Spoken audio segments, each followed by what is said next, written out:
Hello everyone. So today we are going to solve this weekly contest 408 question, medium level question. So let's start. Find the count of numbers which are not special. Okay. So you are given two positive integers L and R for any number x.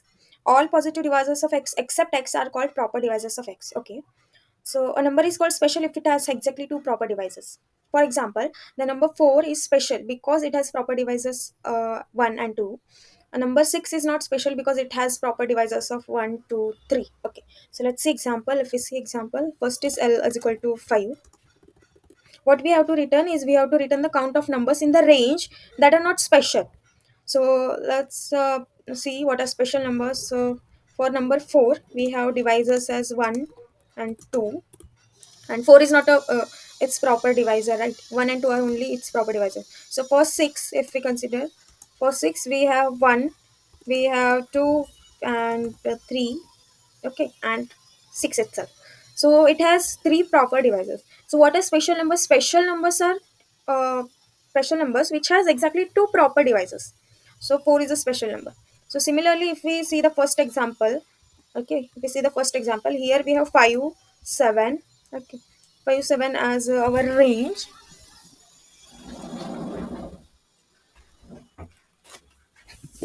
5, 7 as a range, okay. So here for 5, what are its divisors? Here we can say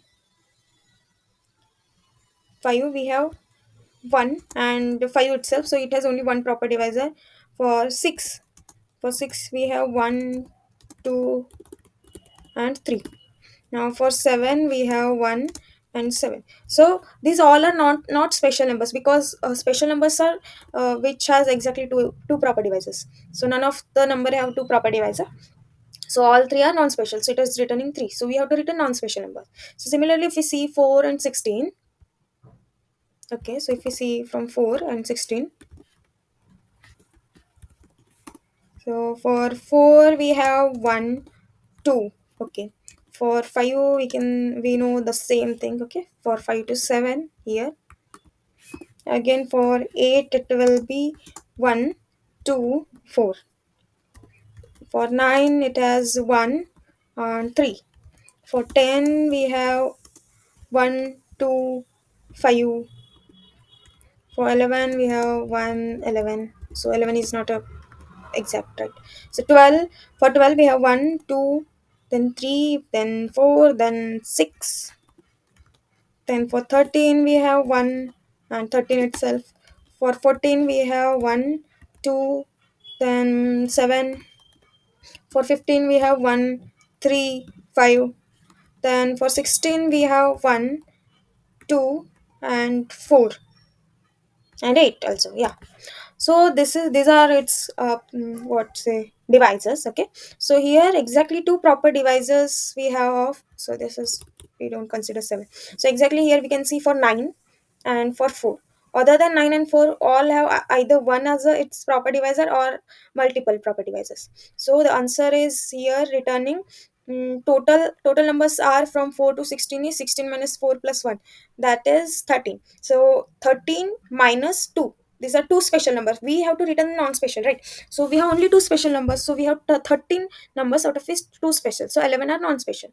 So here 11 is returned, 4 and 9. So if we see, okay, if we just analyze this, then we can say 4 and 9 are perfect squares, okay. So to get exactly two proper divisors, one will, the first divisor will be 1 always, so the second divisor should be its square root. So for 9 we know 3 is its square root. For 4 we have 2 as its square root, and even if we see for 16 we have 8 square root.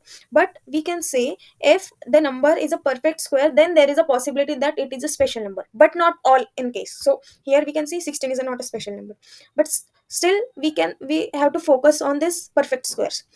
Next thing, now we can observe that its square root, that is 2, and here 9 for 3, these are what, let's say again one more example as 25, this is perfect squares. Then 49, then 64 and 100, okay.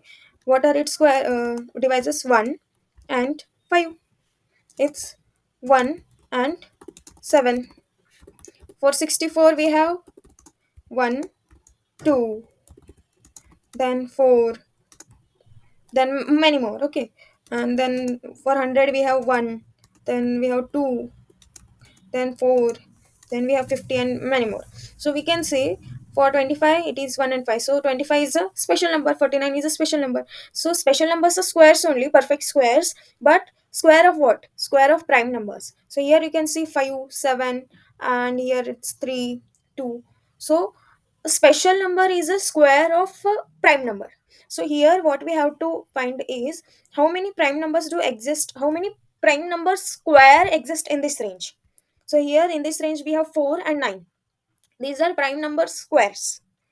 Okay. So I guess this is the main or important logic which we need to analyze before going to solve this question. Okay. So we understood what is square of prime numbers are special numbers. So if we find special number count, then automatically we'll get non-special count. So what we have to do, we will non-special count is equal to total minus special count. So let's find out special count. Okay, so how we will get special count? First approach, definitely will traverse this 5 to 7 or 4 to 16. Okay, and find the square root. Okay, find the square root of it, and if it is a perfect square, okay, if it is a perfect square, then we have to find what is its square root, and if that square root is a prime number, then we can say this is a special number. But we have constraint very large, right? The range is very large number, so we may get a time limit exceed, or it's like not a good approach to find and traverse all the numbers and find its square root and check if it is a prime number. Okay, so what we will do is let's find out how many prime numbers do exist in this range. Okay, then their square. Okay, so let's say we have maximum square as a 16. Okay, 16 is our maximum number. So as we know, square of prime number, so we have to square root this. So if I square root, find the square root of 16 is 4. So maximum, I mean the prime numbers range would be 2 to 4. So the prime numbers from 2 to 4 are exist in this range. Even 4 is not a prime number, but the range. Okay, so we have numbers as a 2 and 3 which exist. So if we say we have a range which is given is 4 comma 100. Okay, so we can say we have from 2 to square root of 100 is 10. So we must be having prime numbers between this range. So we will get prime numbers as 2, 3, then 5, then 7. These are all prime numbers. So we will find these prime numbers, and then we will check if this prime number squares present in this range. So automatically what, automatically we will get the special count, and we will also get the non-special, and we will return it. Okay, to find the prime numbers we'll use the C of Arrhenius approach. Okay, what is C of Arrhenius approach is, let's see that first. So we can optimizely find the prime numbers. So I already made a table, so we need a table of numbers. So let's say we have 50 as our, so 50, from 0 to 50 we are finding prime numbers. Our range is 0 to 50. Okay, so what C of Arrhenius is saying is, we have to mark all this first. What the algorithm says is we have to mark all this as first true.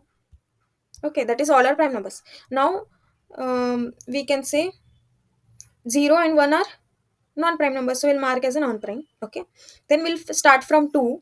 So we'll mark, okay, we have 2. Okay, so multiple of 2, what are multiple of 2? 4, 6, 8, 10, 12, 14 till 50, right? We'll mark all those as a false except a 2. So we'll mark this 4, 6, that is it is not a prime number, it's multiple.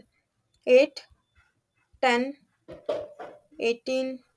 So similarly 16, 26, 24, 22, 20, 28, 36, 46, 38, 30, 48, 40, 32, 50, 42, 44, and 34.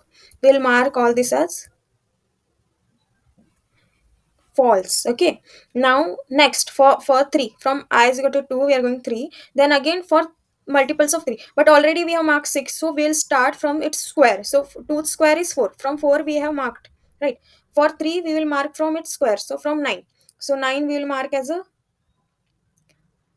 false, it is not a prime number. Again we have 9, then 15, then 21, then 27, then 33, then 36, 39, then 42 is already marked, 45 will mark false. That's okay. Now next is 5. So we are ignoring the what false numbers. Okay, so we'll check if it is true. 5 is a true, then we'll go from its square. So 5 square is 25. From 25 it's multiple. So 25 again it's 30, then 35, then 40, then 45, then 50. Okay, so 5 is done. Now 7. Now 7 square is 49. So we'll directly mark it as a 49 and done. Again 11 square and all. Okay, done. Now we have got our prime numbers. So these are all our prime numbers. So our range is from 0 to 50. In this range we have marked our prime numbers and non-primes. Now we know these prime numbers square may exist in our range. Okay, in our range. So now we have got our prime numbers. Now we will check the prime numbers. Now we have just marked it as a prime or not. Okay, now we can do what we can do. We have to traverse this numbers and check if it's square present in our range or not. If it is present, that means it is a special. So let's start coding. Okay, so first we have to make our range, prime numbers range. What will be maximum prime number is square root of r. So if I take int max, okay, is equal to math dot square root of r. Okay, we have to take int. Okay, because we don't know r is perfect, we'll get a perfect square or not. So now we have to create a boolean array. Let's say it's prime, and its size will be this max plus 1. Here in this case our max plus 1 is 50, consider. Okay, now what we have to do is first we will make all its elements as a true. So we'll use arrays method, arrays.fill. We'll pass our array and the number, I mean the value true. So it will make all its elements as a true. Okay, now is prime of 0 will be false, is prime of 1 will be false, because 0 and 1 are not prime number. Now we'll start from 2, from int I is equal to 2. Okay, now here you can see we have reached till 7. We have got our all prime numbers. So we'll take square root of this. Okay, so I should be less than or equal to math dot, or instead what we can do is I into I, it should be less than or equal to max, then I plus plus. Okay, now what we'll check, if is prime of I, that means if it is true. So for 2 it was true, for 3 it was true, for 4 it was false, so they didn't check with 4. Okay, now if it is, then we have a follow int j is equal to what it will be, it's square root of a square of I. So I into I, then j should be less than or equal to max. J, we want to make false to its multiple, so j plus equal to I. So it will be, it for 2 it will be starting from 4, then 4 plus 2 is 6, 6 plus 2 is 8, 8 plus 2 is 10. Similarly for 3 it is starting from 9, so 9 plus 2 so 9 plus 3 is 12, 12 plus 3 is 15, 15 plus 3 is 18. So similarly it will traverse to its multiples. So we'll make is prime of j. Okay, j as false, because these are multiples. Now we have got our this table we have got. Okay, now what we will do is, now we have to count special count, right? Int special count is equal to 0. We have our range, so we'll check for int I is equal to 2, I is less than or equal to max. So these are our prime numbers limit. So we'll check if it's prime of I, that means if it is a prime number, then we'll calculate the square will be I into I. If it exists in this range, that means that is a special number, right? So if our square root is greater than or equal to L square, okay, not square roots, and less than or equal to R, that means it we will increase the special count. Okay, so now we have got our special count. We will calculate our total count. What is our total count? Our total count is r minus l plus 1. Now we have to write a non-special. So non-special are what? Here we have already seen the formula, total minus special count. So total count minus special count is what our answer. So let's check with our code if it is working. Okay, you can see accepted. Then okay, case 1, case 2. Okay, now let's submit it. Yeah. Now okay, so in this way we have to solve this question. So you can solve by traversing the numbers, but this is a optimized approach which we have seen. Other than we are directly finding the special count instead of non-special, because non-special count will be more right than special. So we are finding the prime numbers and checking if their square exists in that range instead of finding the square roots and checking if it is prime number. So it will take more time complexity. Okay, thanks for watching.